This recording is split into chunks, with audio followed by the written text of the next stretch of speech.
মাঝে মাঝে ভাবি আমি কেন কারো মন ছুঁতে পারি না। একা লাগে খুব, সত্যিই খুব একা লাগে জানো। আমার সব থেকেও যেন কিছুই নেই। ওই যে স্বর্ণখচিত থালায় মাখা ভাত কেউ তুচ্ছ করে ভাঙার থালার পান্তা খোঁজে, আমিও বোধ হয় তেমনি একজন। কারো জীবনের সুখ হতে পারিনি, হয়েছে একরাশ হতাশার দুঃখ। 11 বছরের প্রেমানালায় জ্বলে আমি তো শেষ হয়ে গেছি বহু আগেই। এখানে আমার ভালোবাসার মূল্য রয়েছে, তোমার হাতে তুলে দিলাম। আমার ভালোবাসার মানুষটিকে আধার থেকে রোদ্দুরে নিয়ে এসো।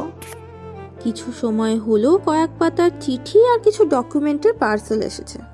কেউ নিজের জীবনের কষ্টটুকু কয়েক লাইনে অল্প ভাষায় ব্যক্ত করেছে। অতীতে ঘটা সমস্ত আলোচনা স্বচ্ছ তরলের মতোই পরিষ্কার হলো ভোরের কাছে। সবার ভাগ্যে সুখ থাকে না, ঠিক তেমনি নীলাশার কপালে সুখ নেই, আছে শুধু তিক্ততা আর প্রেমানল। মেয়েটার জন্য কষ্ট হচ্ছে খুব, তবে নিজের স্বামীর ভাগ দেবে কোন নারী?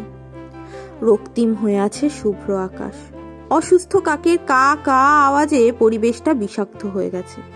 জলে টইটুম্বুর হয়ে যাওয়া অক্ষিপল্লব মেলে তাকালো সুপ্তি। সামনেই নিষ্প্রাণ একটি ছেলে দাঁড়িয়ে, হাতে জ্বলন্ত সিগারেট, সেটা থেকে বুদবুদ করে ধোঁয়া উঠছে। কিছু সত্য যেন ভেঙে দিয়েছে দুটি হৃদয়। কথায় আছে সত্য সর্বদা তিক্ত হলেও সেটা সত্য হয়। এই চিরন্তন শব্দগুলোর বদল ঘটবে না কখনোই। কি দোষ ছিল আমাদের? এত আকুলতা কারো কণ্ঠে হয় বুঝি? এই মুহূর্তে সুপ্তির কণ্ঠ থেকে যেন বেদনা ঝরে ঝরে পড়ছে, অশ্রু যেন বৃষ্টি হয়ে নামছে। সত্যকে মিথ্যে করে দেওয়ার তীব্র ইচ্ছেই প্রতি নিতিত্ব করছে ভারী নিঃশ্বাসের শব্দ। পকেট থেকে আরেকটি রেড সিগারেট বের করে অতি সহজেই ধোঁয়া ওড়াতে লাগলো নাহিদ।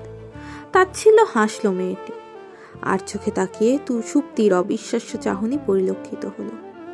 এই ভাঙা চাহনি ওকে আঙুল তুলে দেখিয়ে দিল একটি করুণ বিচ্ছেদ। ও তো চায়নি প্রেমের মায়ায় জড়াতে, তবে কোন কারণে মায়ায় জড়িয়ে গেল? অনেক ভেবেও এর উত্তর খুঁজে পেল না নাহিদ। সিগারেটটা খুব যত্ন নিয়ে শেষ করলো। ডান হাতের পিঠে চোখ মুছে সুপ্তি আবার শুধালো, রাদের বিরুদ্ধে যে অভিযোগ দিয়েছিস তা ফিরিয়ে নে। পারবো না।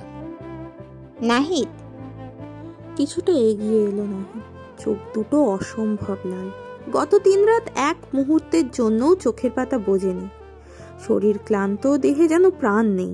দেয়ালের সাথে চেপে ধরলো ওকে, বলল, ওর জন্য মায়া হয় আর আমার জন্য সামান্য করুণাও হয় না?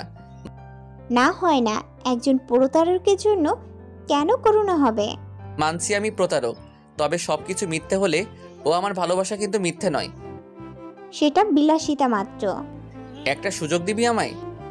প্রতারককে আর যাই হোক ভালোবাসা যায় না। সুযোগ দিয়ে নিজের বিবেকের কাছে নিজে ঘৃণিত হতে চাই না। প্লিজ। এত আকুলতায় কোনো প্রেমিকা কি ঠিক থাকতে পারে? তাই তো নাহিদকে জাপটে ধরেই ঝমঝমে কেঁদে ওঠে। মন আর মস্তিষ্ক একসঙ্গে চলছে না। আবেগ আর বিবেকের বিরুদ্ধে লড়াই করে হাঁপিয়ে উঠেছে মেয়েটা। কাপা হাতে মেয়েটিকে স্পর্শ করলো নাহিদ, ভাঙা গলায় বলল, এত ভালোবাসা থেকেও আমাদের জীবনে বিচ্ছেদ কেন হলো রে সুপ্তি? সব থেকেও আমরা কেন একসাথে নেই? আমাদের ভালোবাসায় কেন অপ্রাপ্তি? কেন এত ব্যথা? এমন তো কথা ছিল না। এই তো কিছু মাস আগেও কবুল বলার কথা ছিল, আজ কেন বিচ্ছেদ নেমে এলো? কেন এমন করলি তুই? কেন আমাকে আবেগে জড়ালি? কেন এভাবে আমার ভালোবাসাকে তুচ্ছ করলি? কেন করলি এমন? আমাকে তো জীবন্ত কবর দিয়ে দিলি। কখনো ক্ষমা করব না, কখনোই না। আমি তুচ্ছ করিনি, সত্যি খুব বেশি ভালোবাসি। নাহিদকে ধাক্কা মেরে ছাড়িয়ে দিল সুপ্তি। পেছনে ঘুরে ঠোঁট কামড়ে কান্না আটকালো, তবে সে চেষ্টা ব্যর্থ হয়ে দু চোখের কোণ বেয়ে অশ্রু বর্ষণ নেমে গেল। নাহিদের শরীরটা কাঁপছে, ঠোঁটের কোণে হালকা হাসি। সুপ্তি তাকিয়ে রইল বেশ অনেকক্ষণ। এ ব্যথা সহ্য করা যায় না। প্রকৃতি স্বয়ং বিরক্ত এই প্রেমিক প্রেমিকা যুগলে, যারা একসঙ্গেও থাকতে পারছে না আবার বিচ্ছেদও করতে পারছে না। এমন অসহায় পরিস্থিতি যেন কখনো আসেনি জীবনে। 1 পা 2 পা করে পিছু হটতে লাগলো সুপ্তি। নাহিদ অস্ফুট স্বরে বলল, ভালোবাসি। সুপ্তির কানে সে শব্দ পৌঁছলো না। ছুটতে লাগলো সর্বশক্তি দিয়ে। একটি বারও পেছনে ফিরে তাকালো না। পেছনে ফিরে তাকালে হয়তো এ বিচ্ছেদ ঘটতো না। দুটি মনকে এভাবে আলাদা হতে হতো না। চোখ দুটো ঝাপসা হতে লাগলো নাহিদের। হুঙ্কার দিয়ে ঝড় নেমে আসলো।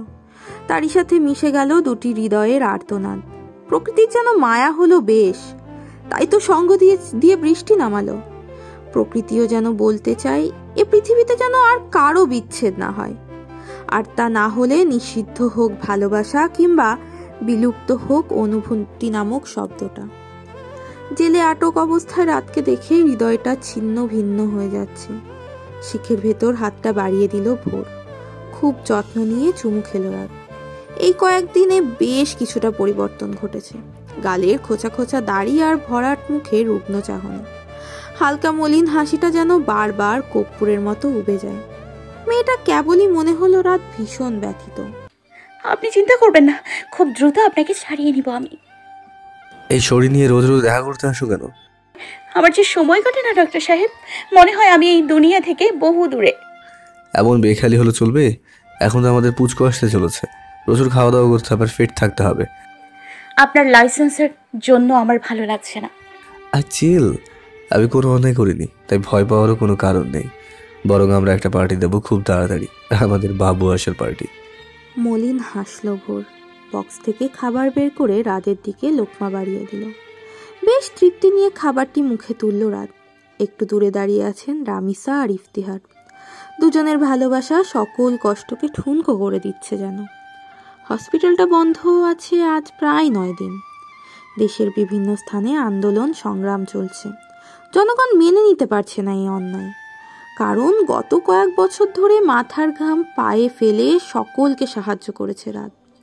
তাছাড়া হসপিটাল বন্ধ হয়ে যাওয়াতে অনেক দরিদ্র ব্যক্তি চিকিৎসা থেকে বঞ্চিত। এর মাঝেও কিছু লোক রয়েছে যারা বিরূপ প্রতিক্রিয়া জানিয়েছেন। কথায় আছে না, কারো সাফল্য কিছু মানুষের সহ্য হয় না। একা রুমে থেকে যেন ভোর অতিষ্ঠ হয়ে পড়েছে। তাই রামিসার কাছে চলে এসেছে সে। খুব যত্ন নিয়ে মেয়েটার মাথায় হাত বুলিয়ে দিচ্ছেন তিনি। রাতের বন্ধুরা এসে খোঁজ খবর নেয়। নাহিদের প্রতি তীব্র ঘৃণা পোষণ করে সকলেই। এরই মাঝে সুপ্তির কথা মনে হতেই সকলের কেমন মনমরা হয়ে পড়ে। তবে সুপ্তি প্লাস্টিকের হাসি রেখে সবাইকে খুশি রাখার চেষ্টায় মত্ত। রাতকে প্রচণ্ড ভালোবাসে মেয়েটা। ছোট থেকেই একসঙ্গে চলাফেরা, সবকিছু মনে হলেই কেমন আত্মা কেঁপে ওঠে। একটি টিফিন বক্সে করে বিরিয়ানি রান্না করে এনেছে সুপ্তি। ভোর মলিন মুখে বলল, আপু আপনার কষ্ট হচ্ছে না? কেন কষ্ট হবে? নাহিদ ভাইয়ের জন্য। বেইমানের জন্য কষ্ট পাওয়া কি বোকামি নয়? উত্তর করল না ভোর। টেবিলে রাখা টিফিন বক্স খুলতেই দারুণ এক সুবাস নাকে এসে লাগলো।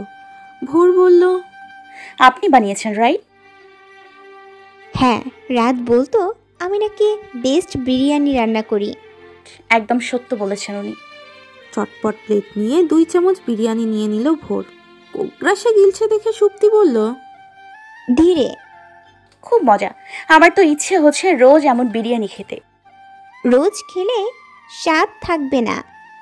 মানুষকে অধিক ভালোবাসা দিলে যেমন পর হয়ে যায়, ঠিক তেমনই। শেষ লোকমাটা গলা থেকে নামাতে বেশ বেগ পেতে হলো ভোরের। সুপ্তি চোখের পানি আড়াল করে বলল, হয়েছে, এবার আসো তো। রাত কিন্তু না খেয়ে আছে। ইস, আমি তো ভুলেই গেছিলাম। প্লেট রেখে সুপ্তির সাথে রওনা করলো ভোর। গাড়িতে বসে কিছু আলোচনা হলো। কাল আদালতে তোলা হবে রাতকে। ভোর অবশ্য অনেকটাই চিন্তামুক্ত। বেশ সুন্দর করে সব বুঝিয়ে দিয়েছেন রামিসা। তাছাড়া নীলাশা নিজ থেকে এতটা সাহায্য করেছে, বিনিময়ে একটা আর্জিও রেখেছে। ভাবতেই কেমন করে মনটা। কি অদ্ভুত ভালোবাসা। সুপ্তির চোখের জল দেখে শুকনো হাসল রাত। অদ্ভুত টান রয়েছে ওদের। বন্ধুত্বের থেকে বেশি কিছুকে প্রেম ব্যতীত অন্য কোনো নাম দেওয়া যায় যদি, তবে সেটাই ওদের সম্পর্ক। বেঞ্চে বসে এলোমেলো চোখে সবটা দেখে চলেছে ভোর। কি সুন্দর নিজ হাতে খাইয়ে দিচ্ছে সুপ্তি। রাতের বুকটা ধক করে ওঠে। সুপ্তির জন্য কিছুই কি করার নেই ওর? হয়তো নেই। যেখানে ভালোবাসাটা নোংরা মানসিকতায় পরিণত হয়েছে, সেখানে কি বা করবে ও? তবুও ছেলেটা ভাবুক হলো। নাহিদের সাথে সম্পর্ক ঠিক করার কথা বলা মাত্র পিছিয়ে গেল সুপ্তি। বলল, ওর নাম মুখে নিবি না তুই, আমি ওকে ঘৃণা করি। সত্যিই ঘৃণা করিস? তৎক্ষণাৎ উত্তর দিতে পারে না সুপ্তি। কি উত্তরই বা দেবে ও? নাহিদকে ভোলা আদেও কি সম্ভব? সম্ভব নয়। তবে একসাথে কাটানোও সম্ভব নয়। হয়তো এ জীবনে ভালোবাসার রোদ্দুরে জ্বলে পুড়ে মরতে হবে ওকে, এটাই যে ভবিতব্য। পরদিন খুব সকালবেলা উঠতে হলো সবাইকে। অবশ্য রাদের চোখে ঘুম ছিল না। সারাটা রাত জেগে কাটিয়েছে। 12 দিন যাবৎ শরীরে সূর্যের আলো পড়েনি। বেশ সেন্সিটিভ ত্বক ছেলেটার। আধারে থেকে কেমন ফ্যাকাশে বর্ণ ধারণ করেছে। জিপে করে আদালতে নিয়ে যাওয়া হচ্ছে ওকে। বাসার লোকগুলো বাইরে তাকাতেও দিচ্ছে না। মাথাটা সোজা করে রেখে নিচের দিকে তাকিয়ে আছে রাত। একটি অন্তিম অধ্যায়ের সূচনা হয়ে গেছে, যে খেলা আড়ালে শুরু হয়েছিল বহু আগে। রাদের বেশ আনন্দ হচ্ছে। সব থেকে বেশি আনন্দ হচ্ছে একটি মেয়ে যাকে আধার থেকে রোদ্দুরে এনেছিল, সেই মেয়েটাই আজ ওকে রোদ্দুরে নিয়ে যাবে। আনমনেই হেসে উঠল রাত। একজন কনস্টেবল বিশ্রী ভাষায় গালি প্রদান করলো রাতকে। কিছুটা ক্ষুণ্ণ হলেও কথা বাড়ালো না রাত। চারপাশে সাংবাদিকদের আনাগোনা, সেই কারণেই জিপ সোজা গ্যারেজে নেওয়া হলো। সেখান থেকে হ্যান্ডকাপ পরিয়ে আদালতে প্রবেশ করানো হলো রাতকে। চারপাশে নিজ প্রিয় মানুষদের দেখে চোখ ভিজে গেল রাতের। ফর্মাল লুকে বসে আছে ভোর। একটি বারও রাদের দিকে তাকালো না। বিচার কার্যক্রম শুরু হলো। নাহিদও এসেছে। তাচ্ছিল হাসলো রাতকে দেখে। সুপ্তির চোখ সেটা এড়ালো না। দীর্ঘশ্বাস টেনে ভোর বলা শুরু করল। ইউর অনার, প্রথমেই আমি একটি বিষয় বলে নিতে চাই। আমি অন্তঃসত্ত্বা। অধিক কথা বললে অসুস্থ হওয়ার আশঙ্কা থাকবে। তাছাড়া আমি চাই না এবার সময় নষ্ট হোক, যা গত 2 শুনানিতে নষ্ট হয়েছে। আমি সরাসরি প্রমাণ পেশ করতে চাই। অনুমতি প্রদান করা হলো। ধন্যবাদ ইউর অনার। আমার মক্কেল ডক্টর ইফতিহার রাত গত কয়েক বছরে বিদেশে পড়াশোনা চলাকালীন সময়েও ওর নিজের দেশকে রিপ্রেজেন্ট করেছেন নানানভাবে। তাছাড়া দেশের 64টি জেলার মধ্যে 36টি জেলায় বিনামূল্যে সপ্তাহে একদিন গরিব দুঃখী মানুষের চিকিৎসার ব্যবস্থা করেছেন। এমন একজন মানুষের বিরুদ্ধে অভিযোগ টানা হয়েছে মাদক আর চোরাচালানের, তারপর ড্রাগস ব্যবসায়ী হিসেবে, যা নজিরবিহীন অভিযোগ। ইওর অনার, উনি ওনার স্বামীকে বাঁচানোর ব্যর্থ চেষ্টা করেছেন মাত্র। বিরোধী পক্ষের উকিল উঠে দাঁড়িয়ে কথাটা বললেন। বিচারক সতর্ক করে বললেন, আপনি আপনার সীমা লঙ্ঘন করছেন। দুঃখিত ইওর অনার। ভোর দীর্ঘশ্বাস ফেলল। মানুষ টাকার জন্য কত কি না করে। এই যে রাদের বিরুদ্ধে থাকা উকিল, একসময় কিডনির সমস্যায় ভুগছিলেন উনি। তখন ওনার আর্থিক অবস্থা ছিল খুবই খারাপ। ইফতিহার নিজ খরচে ওনার অপারেশন করায়। আজ তারই ছেলের বিরুদ্ধে মামলা দায়ের করেছেন। এতটা অকৃতজ্ঞ মানুষ হয় কেমন করে? ইওর অনার, আমি অধিক কথা বলে বিচার কার্যক্রম বিলম্ব করতে চাচ্ছি না। আপনার কাছে আমি কিছু ডকুমেন্টস দিতে চাই। ডকুমেন্ট খুলে দেখতে লাগলেন তিনি। ভোর এক পলক রাতের দিকে তাকিয়ে বলল, আমার মক্কেল ডক্টর ইফতিহার রাদের পরিবারের সঙ্গে পূর্ব শত্রুতা ছিল মিস্টার কাইসারের। মিনিস্টারের নাম নেওয়াতে পুরো আদালত চমকিত হয়। নাহিদের কপালে ভাঁজের সৃষ্টি হয়েছে। ভোর বলল, মিস্টার কাইসার শত্রুতা বহাল রাখলেও ডক্টর ইফতিহার রাদের পরিবার শত্রুতা মনে রাখেনি। মিনিস্টার কাইসার সুযোগ খুঁজছিলেন, আর সুযোগটা পেয়ে যান। 5 কোটি টাকার বিনিময়ে কিনে নেন হসপিটালের ম্যানেজার ইমরান মাহমুদকে। হকচকিয়ে উঠলেন ইমরান। কপাল থেকে টপ টপ করে ঘাম নেমে যাচ্ছে। তাচ্ছিল্য করে ইফতিহার বললেন, বেঈমান। আদালতে চাপা গুঞ্জন শুরু হয়েছে। একটি ভিডিও ফুটেজ অন করা হয়। খবরটা লাইভ টেলিকাস্ট হওয়ার কারণে কোনো উপায় নেই ইমরানের কাছে। তাছাড়া রাদের মতো সম্ভ্রান্ত পরিবারের ছেলেকে ফাঁসাতে পারলেও আদালতের খেলা বদলানো সাহস কারোর নেই। ইমরান কেঁদে উঠলেন। বিচারক কিছুটা দ্বিধায় পড়ে যান। মিনিস্টারের বিরুদ্ধে রায় ঘোষণা করতে ওনার হাত কাঁপছে। প্রতিটা মানুষেরই তো প্রাণের মায়া রয়েছে। ভোর বিগলিত হাসল। রাদের দিকে এগিয়ে এসে চোখে চোখে কিছু বলল। রাদের ঠোঁটের কোণে দুষ্টুমি।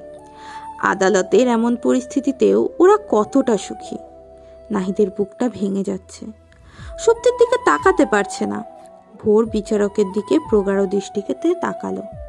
ছোট্ট মেয়েটির দৃষ্টি দেখে হকচকিয়ে উঠলেন বিচারক। তৎক্ষণাৎ একটি মেসেজ এলো ওনার কাছে।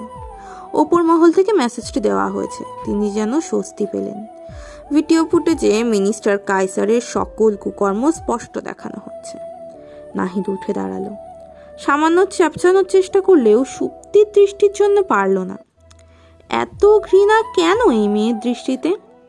বিচারক রায় লিখছেন, ইতিমধ্যে মিনিস্টার কায়সারকে পদত্যাগ করার আদেশ করা হয়েছে। তারপর ওনার বিচার হবে। এই ফুটেজ সহ সকল প্রমাণের সাথে একটি বিষয় আড়াল করেছে ভোর, আর সেটা হলো নাহিদ।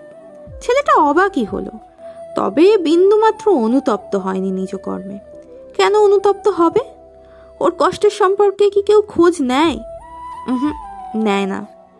মিনিস্টার কায়সার ব্যতীত এর সাথে জড়িত সবাইকে বিভিন্ন ধারাতে শাস্তি দেওয়া হলো। তারই সাথে ইমরানকে যাবজ্জীবন শাস্তির ঘোষণা আর রাতকে বেকসুর খালাস প্রদান করা হলো। পুরো আদালতে খুশির বন্যা বয়ে গেছে। রাত কাঠগড়া থেকে নেমে সোজা ইফতিহার আর রামিসাকে জড়িয়ে ধরল। কিছু ফর্মালিটিস পূরণের জন্য নিয়ে যাওয়া হলো রাতকে। পুরো দেশ দেখলো একজন স্ত্রী কতটা সাবলীলভাবে তার স্ত্রীকে বাঁচিয়ে নিল। যাওয়ার পথে বাধা প্রদান করলো নাহিদ। চোখে মুখে কেমন যেন তাচ্ছিল্য ভাব। রাত বলল, বন্ধুত্বটা রইল না আর। জানিস তোকে কেন শাস্তি দিলাম না? কারণ তুই আমার ভোরকে বাঁচিয়েছিলি, আর আমি তোদের মতো অকৃতজ্ঞ নই। আমাকে তো জীবন্ত লাশ বানিয়ে দিয়েছিস। আমার সব থেকে বড় শাস্তি আমার ভালোবাসার সাথে বিচ্ছেদ। কতটা যন্ত্রণা তুই বুঝবি না। রাত উত্তর করল না। এই সম্পর্কে কিছু বলতে ইচ্ছে করছে না ওর। রাহিদ ঠায় দাঁড়িয়ে রইল, হাতে একটি কার্ড। সুপ্তি ইনভাইট করেছে ওকে। একবার পেছনে ঘুরে তাকালো নাহিদ। সুপ্তির জল ভরা নয়ন দেখে বুকটা ছিঁড়ে যাচ্ছে যেন। খুব যত্ন নিয়ে নাহিদের বুকে হাত রাখলো সুপ্তি। কলিজাটা যেন বুক চিরে বের হয়ে যেতে চায়। ভাঙা গলায় সুপ্তি বলল, শেষবারের মতো স্পর্শ করলাম। এক ভুল মানুষকে ভালোবাসার শাস্তি স্বরূপ অন্য একজনের নামে নিজেকে উৎসর্গ করতে যাচ্ছি। আশা করছি নিজ হাতে আমাকে বলি দিতে যাবি। কি যাবি তো? নাহিদের ইচ্ছে করছে সুপ্তিকে চাপটে ধরে বলে দিতে, আমি কাউকে দিব না। তুই শুধু আমার আর আমারই থাকবি। তোর বিয়ে আমার সাথেই হবে। তবে কিছু কথা কখনো গ্রাহ্য হয় না। তদ্রূপ ওর মনের কোণে জমে থাকা কথাগুলো গ্রাহ্য হলো না। হালকা হাসার চেষ্টা করে বলল, এত বড় শাস্তি না দিলেও হতো। আমার ফাঁসি কার্যকর করলে বোধহয় অধিক শাস্তি হতো আমার। খুব বুদ্ধি নিয়ে আমার শাস্তি দিলি তোরা। না পারবো গিলতে, আর না পারবো উপড়ে ফেলতে। আসবো, নিশ্চয়ই আসবো। তুই সুখী হবি তো? ঋণাত্মক উত্তরটাকে সাইডে ফেলে হাসলো সুপ্তি। চোখ বন্ধ করে নাহিদের বুক থেকে ধীরে ধীরে হাতটা সরিয়ে নিল। নাহিদের চোখ থেকে টপ টপ করে পানি পড়ছে। ওর জীবনের রোদ্দুরে চিরকালীন আধার নেমে এলো। একটি বিচ্ছেদ কতটা যন্ত্রণা দেয় তা অনুভব হলো ওর। সব পাপের উপযুক্ত শাস্তি মৃত্যুদণ্ড হয় না। কিছু শাস্তি হয় বেঁচে থাকা, আর নাহিদ হলো তার উদাহরণ। বেঁচে থাকাই হলো ওর পাপের শাস্তি। খুব যত্ন নিয়ে পেপারে সাইন করলো ভোর। রাতকে একটা নতুন পৃথিবী উপহার দেবে ভাবতেই বুকটা কেমন করে উঠছে। সকল ফর্মালিটিস শেষ করে রাতকে বের করা হলো। দুজন দুজনের দিকে বেশ কিছু সময় নিয়ে তাকিয়ে রইল। উত্তেজনায় কথা ফুটছে না। ফট করেই সকলের সম্মুখে মেয়েটাকে কোলে তুলে নিল রাত। পেটে চুমু এঁকে বলল, বেস্ট গিফট বৌজান। মৃদু হাসলো ভোর। রাতের গালে হাত বুলিয়ে বলল, জানেন তো ডক্টর সাহেব, প্রতিটা মানুষ জীবনে অনেক বড় হতে পারে, তবে সেটার জন্য উপযুক্ত হাতের প্রয়োজন। আমার জীবনে তেমনটাই ছিলেন আপনি। আধারকে তুচ্ছ করে কলঙ্ক মেখেছিলেন গায়ে। আমাকে প্রতি মুহূর্ত আগলে রেখেছিলেন। এই যে রোদ্দুর, সবটাই আপনার জন্য। মেয়ে, এইসব বলতে হয় না। স্বামী স্ত্রী একে অপরের পরিপূরক হয়, জানো না? জানি তো। আচ্ছা, এখন এসব বাদ। এখনো চারপাশে ঘুটঘুটে আধার। আমাকে নিয়ে যাবে না রোদ্দুরে? অধর কোণে হাসি ফুটলো মেয়েটির। আশেপাশে একবার চোখ বুলিয়ে রাদের কাছাকাছি হলো। ছেলেটার পায়ের উপর ভর করে গলা জড়িয়ে ধরল। রাত বুঝতে পারছে না কি হচ্ছে ওর সাথে। এ কোন রোদ্দুরে নিয়ে যাচ্ছে ভোর। ছেলেটার কপালে অগোছালো চুলে হাত গলিয়ে প্রচন্ড রোমান্টিকতার পরিচয় দিল মেয়েটি। রাতকে অবাক করে দিয়ে এই প্রথমবার নিজ থেকে ছেলেটির ঠোঁটে গভীর চুম্বন এঁকে দিল। লজ্জার ছিটে ফোটাও যেন নেই আজ।